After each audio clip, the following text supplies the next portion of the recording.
Hello friends, welcome to Athens kitchen. ഇന്ന് നമ്മൾ ഉണ്ടാക്കുന്നത് എല്ലാവർക്കും വളരെ ഇഷ്ടമുള്ളതും സോഫ്റ്റ് ആയിട്ടുള്ളതുമായ ഉണ്ണിയപ്പമാണ് ഉണ്ടാക്കുന്നത്. നന്നായി കഴുകിയെടുത്ത 2 കപ്പ് പച്ചരി ഒരു 4 മണിക്കൂർ കുതിർക്കാനായിട്ട് വെക്കാം. കുതിർത്ത പച്ചരി നമുക്ക് വെള്ളം വാലാനായിട്ട് ഒരു അരിപ്പയിലോട്ട് അരിച്ചെടുക്കാം.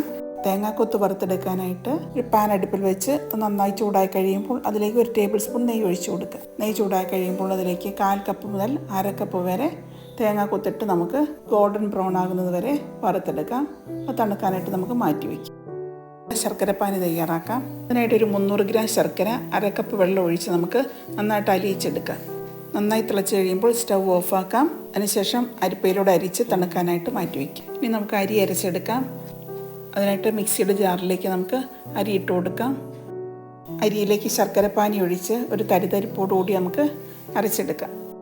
അരി അരയ്ക്കുമ്പോൾ ഒരിക്കലും ശർക്കരപ്പാനി മുകളിൽ നിൽക്കാൻ പാടില്ല.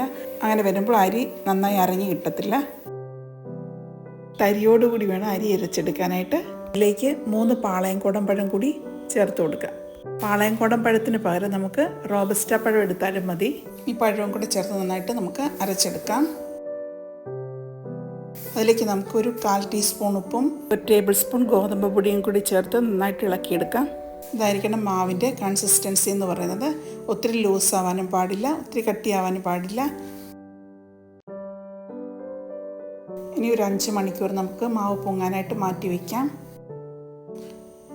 5 മണിക്കൂർ കഴിഞ്ഞിട്ടുണ്ട്. ഇനി മാവിലേക്ക് നമുക്ക് 1 ടീസ്പൂൺ എള്ളും ഒരു 1/4 ടീസ്പൂൺ ഏലക്ക പൊടിച്ചതും കൂടെ ചേർത്ത് കൊടുക്കാം.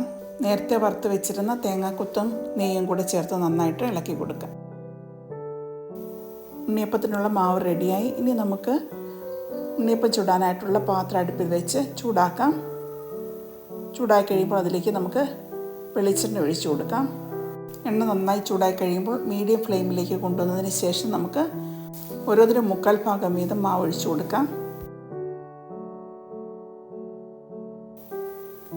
ഒരു സൈഡ് മൂത്ത് കഴിയുമ്പോൾ നമുക്ക് തിരിച്ചിട്ട് കൊടുക്കാം. മീഡിയം ഫ്ലെയിമിൽ വെച്ച് വേണം മൂപ്പിച്ചെടുക്കാനായിട്ട്, അല്ലെങ്കിൽ അകം വേകാതെ ഇരിക്കുകയും ചെയ്യും, പുറം മാത്രം മൂത്ത് പോവുകയും ചെയ്യും. ഒരു സൈഡ് മൂത്ത് വന്നിട്ടുണ്ട്. ഇനി നമുക്കത് തിരിച്ചിട്ട് കൊടുക്കാം.